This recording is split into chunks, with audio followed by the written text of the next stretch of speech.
What's up everyone, this is ShoryuGame welcoming you to a new KOF 15 trailer analysis. The 6-character DLC of Season 2, including Goenitz, has just had its detailed trailer released. Dulon is set to join KOF 15 on September 12th, marking the return of a character from the Tales of Ash saga. As I mentioned in a previous video, this chapter is significantly underrepresented in KOF 15, with only Ash and Elizabeth as its representatives. Thus, Dulon is a most welcome addition to the game. Hopefully we'll see other familiar faces in the future. Shen, Oswald and Adelaide should really join the fray. But back to Dulon.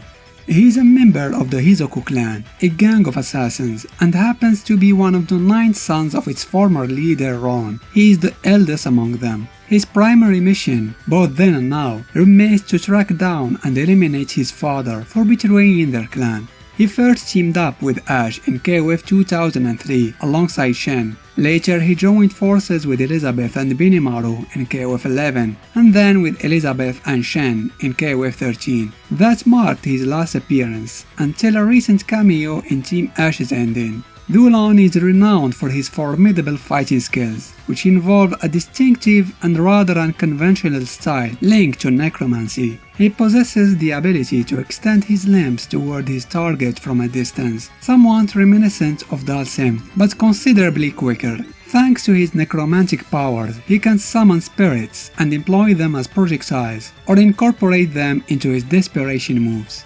Dulon's transition into the 3D realm shows very few changes from his 2D version. He still looks nearly identical, with the only noticeable difference being the addition of a dark lipstick. I guess he wanted to look pretty for his wanted poster. His moves and animations have been expertly translated into 3D, and the developers have done an excellent job in this regard.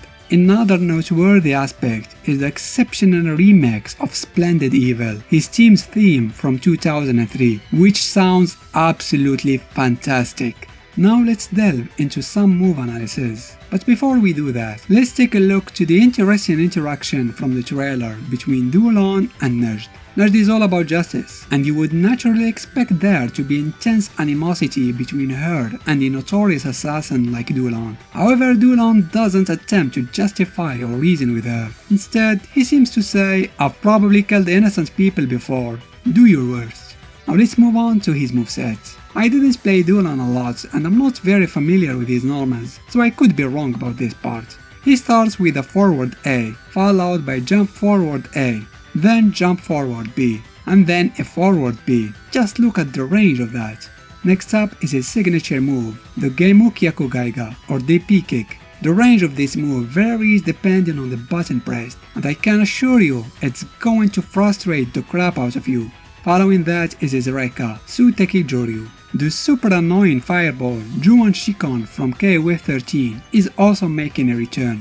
Additionally, his teleports, both forward and backward, are part of his current moveset. Next is another interaction, this time between him and Elizabeth, his former teammate. For some reason, Elizabeth seems really upset with him. I don't know what her reasons could be, since they were on good terms at the end of KOF 13 and during her team's ending. This interaction is a bit strange, and I can't see why she would want to cut through his very soon.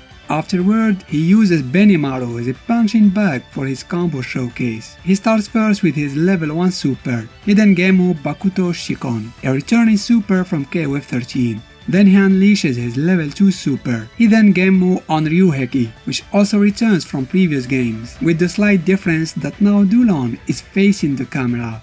The first combo begins with a standing A, followed by standing B, and an EX teleports, allowing him to switch sides and hit Benimaru with his Rekka. Actually, I'm not sure if that's a combo, it looks more like a mix-up to confuse the opponent. The next sequence is definitely a combo, starting with a close C, forward A, EX Rekka, causing Benimaru to crumple. Then Dulon teleports back and attacks with his EX Geimukyaku Gaiga, launching Benimaru toward him.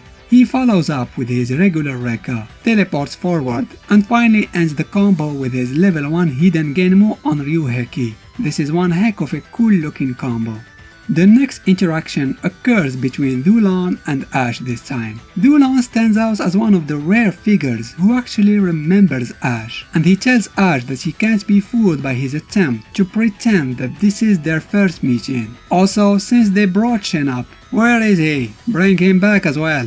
The last sequence showcases Dulan's max mode combo, which begins with a raw activation, followed by a close C, forward A, Rekka, a forward teleport. Another Rekka, Dulan cancels its second hit into his level 1 hidden Genmon Ryuheki. He then follows it up with his level 2 hidden Genmo Bakuto Shikon, which actually resembles Leona's super. Finally, he unleashes his new Climax Super. It bears some resemblance to his Neomax Super from KOF 13, but with significant changes. This Climax Super is much more cinematic in nature.